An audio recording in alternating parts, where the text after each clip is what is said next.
सुरुवातीपासूनच मानवाला एका ठिकाणाहून दुसऱ्या ठिकाणी जाण्यासाठी काही साधनांची आवश्यकता भासली। यासाठी त्याने सुरुवातीला आपल्या पायांचा वापर केला। पुढे उत्क्रांतीत मानवाने चाकाचा शोध लावला आणि कालांतराने सायकलची देखील निर्मिती केली। पुढे पुढे आयुष्याचा वेग वाढू लागला आणि सायकलचा वेग कमी पडू लागला। औद्योगिक क्रांतीतून वाहन निर्माण झाली। या वाहनांनी मानवाचं आयुष्यच वेगवान केलं। बघता बघता वाहन वापरणाऱ्यांची संख्या सुद्धा भरमसाठ वाढली आणि त्यावर नियंत्रण ठेवण्याचं काम सरकारनं आरटीओ कडे सोपवलं। आरटीओ म्हणजेच राज्य परिवहन मंडळ। देखरेखीचं हे काम राज्यात ट्रान्सपोर्ट कमिशनर ऑफिसरद्वारे मुंबईमधून तर प्रादेशिक स्तरावर रिजनल ट्रान्सपोर्ट ऑफिसरद्वारे करण्यात येतं। आता आरटीओच्या पुणे कार्यालयात लर्निंग लायसन्स कसं मिळवायचं ते आपण बघणार आहोत।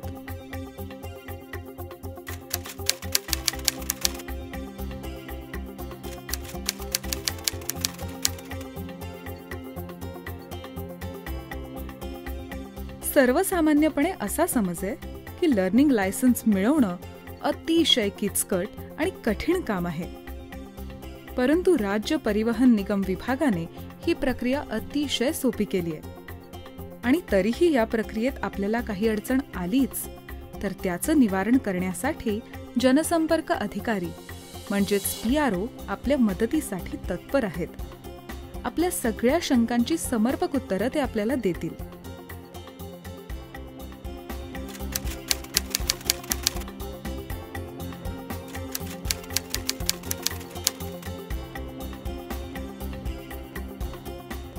लर्निंग लायसन्स बनवण्यासाठी आपल्याला नमुना नंबर 1, नमुना नंबर 1A आणि नमुना नंबर 2 हे 3 फॉर्म घ्यायचे आहेत।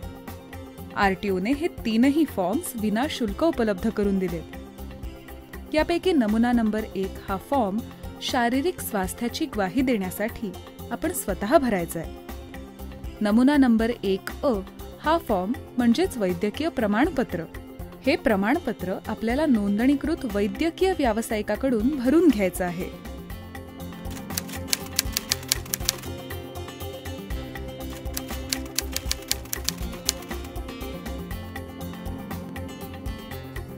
नमुना नंबर 2 या फॉर्ममध्ये आपली सगळी माहिती अचूक आणि सविस्तरपणे भरायची आहे। आता या फॉर्ममध्ये आपली माहिती कशी भरायची हे आपण जाणून घेऊया।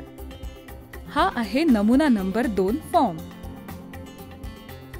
या जागेत 5 सेंटीमीटर बाय 6 सेंटीमीटरचा आपला पासपोर्ट साईजचा फोटो चिकटवायचा आहे। फोटोत आपला संपूर्ण चेहरा, दोन्ही डोळे आणि दोन्ही कान दिसणं आवश्यक आहे। आपल्याला ज्या प्रकारच्या वाहनाचे लायसन्स हवे असेल तो प्रकार निवडा। फॉर्ममध्ये आपलं नाव लिहा, पित्याचे अथवा पतीचे नाव लिहा। इथे आपला कायमचा पत्ता सविस्तरपणे लिहा आणि पिनकोड अवश्य नमूद करा। आपला कायमचा आणि सध्याचा पत्ता वेगवेगळा असल्यास सध्याचा पत्ता इथे नमूद करा। या रकान्यात आपल्याला जन्मतारीख लिहायची आहे। लक्षात ठेवा, आपल्या जन्माचा दाखला, SSC सर्टिफिकेट अथवा शाळा सोडल्याच्या दाखल्यावर असलेली जन्मतारीखच आपल्याला इथे लिहायची आहे। इथे आपली शैक्षणिक पात्रता लिहा। या रकान्यात आपल्याला आपल्या शरीरावरील 2 प्रमुख आयडेंटिफिकेशन मार्क्स म्हणजेच ओळख पटवण्याच्या खुणा नमूद करायच्या आहेत। इथे आपला रक्तगट नमूद करा। लक्षात ठेवा, योग्य रक्तगट नमूद करणे अतिशय आवश्यक आहे। या अर्जाबरोबर रहिवासी पुरावा आणि वयाच्या पुराव्याची कागदपत्र जोडायची आहेत। तात्पुरत्या अनुमतीसाठी लायसन्ससाठी जे कागदपत्र जोडावे लागतात त्याच्यामध्ये प्रामुख्याने पारपत्र, याला पासपोर्ट म्हणून आपण, तदनंतर इलेक्शन कार्ड, निवडणूक ओळखपत्र, तुमच्या आधार कार्ड हा एक, आणि फोन बिल, अशा पद्धतीचे पुरावे आपण स्वीकारतो। आणि या पुराव्याच्या सोबत जन्मतारखेच्या दाखल्याच्या संदर्भामध्ये प्रामुख्याने जन्माचा दाखला असेल, स्कूल सर्टिफिकेट असेल, लिव्हिंग सर्टिफिकेट असेल, त्याचबरोबर पॅन कार्ड सुद्धा आपण कन्सिडर करतो.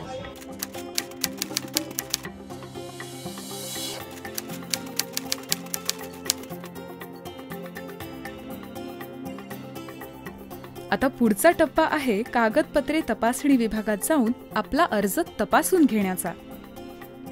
तपासणी अधिकारी आपला अर्ज तपासतील आणि सर्व कागदपत्रांच्या छायांकित प्रतींची म्हणजेच फोटोकॉपींची मूळ कागदपत्रांची पडताळणी करतील. मूळ कागदपत्रांशिवाय ही तपासणी आणि संपूर्ण प्रक्रियाच अपूर्ण आहे.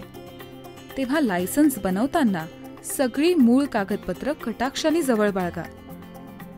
कागदपत्रांबरोबरच अधिकारी आपल्या शारीरिक स्वास्थ्याची देखील तपासणी करतील. संपूर्ण तपासणी झाल्यानंतर अधिकारी कागदपत्रांवर सही शिक्का देऊन प्रमाणित करतील.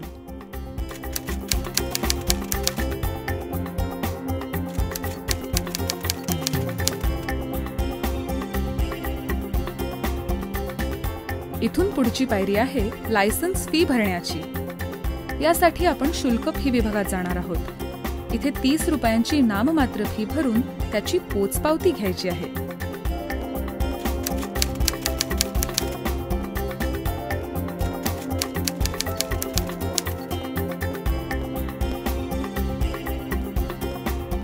आता आपण जाणार आहोत बायोमेट्रिक टेस्टसाठी.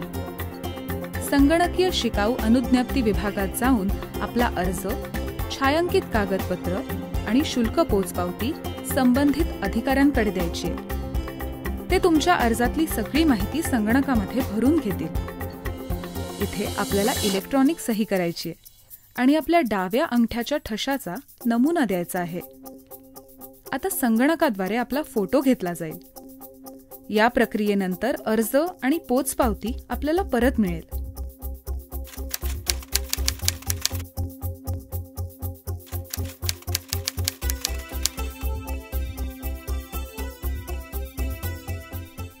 इथून पुढचा टप्पा सगळ्यात महत्त्वाचा आहे. आता आपल्याला वाहतूक नियम चाचणी परीक्षा द्यायची आहे.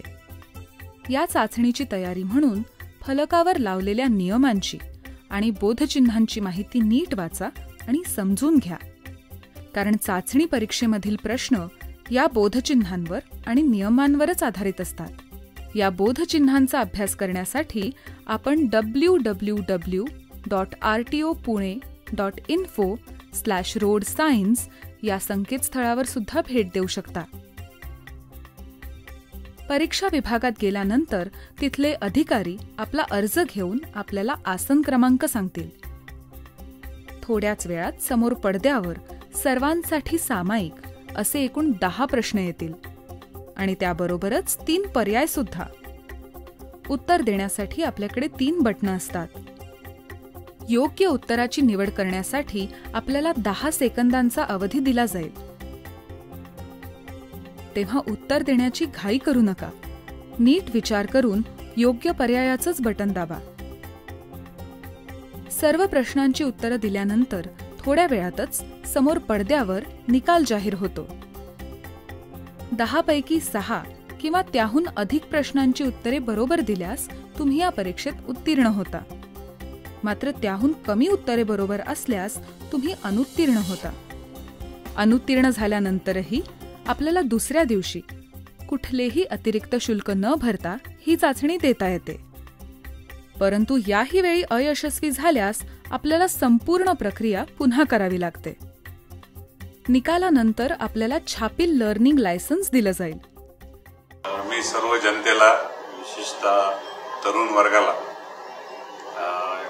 मी आवाहन करतो की त्यांनी ही जी प्रक्रिया, शिकाऊ लायसन्स मिळवण्याची जी प्रक्रिया आहे, हे आपण समजता तेवढी किचकट नाही आहे. आणि सरकारी काम म्हटलं सगळेजण कंटाळा करतात, पण तसं नाही आहे. सरकारी कामाची जी पद्धत आहे ती जर आपण व्यवस्थित माहीत करून घेतली तर ते काम सोपं होतं. लर्निंग लायसन्स करता येणाऱ्या सर्व जे उमेदवार आहेत त्यांच्या मार्गदर्शनाकरता आणि आम्ही जी परीक्षा घेतो त्या परीक्षेमध्ये जे काही प्रश्न विचारले जातील त्याकरता, मार्गदर्शनाकरता आणि प्रशिक्षणाकरता आम्ही एक मार्गदर्शक वाहन चालकांसाठी मार्गदर्शिका म्हणून एक तयार केलेली आहे. यामध्ये सर्व प्रकारची जी चिन्ह आहेत, मॅन्डेटरी चिन्ह किंवा वेगवेगळ्या प्रकारची जी चिन्ह आहेत, त्या चिन्हे, नंतर काही नियम, नंतर कुठल्या प्रकारचे हात दिले जातात त्या पद्धतीने, नंतर काही सूचना, महत्त्वाच्या सूचना आणि वेगवेगळ्या प्रकारची नियमावली याचा समावेश आहे. लर्निंग लायसन्स मिळाल्यापासून 1 महिना पूर्ण झाल्यानंतर आणि 6 महिने पूर्ण होण्याआधी परमनंट लायसन्स काढणं आवश्यक असतं. अन्यथा या लायसन्सची वैधता संपते आणि आपल्याला पुन्हा एकदा लर्निंग लायसन्स मिळवावं लागतं.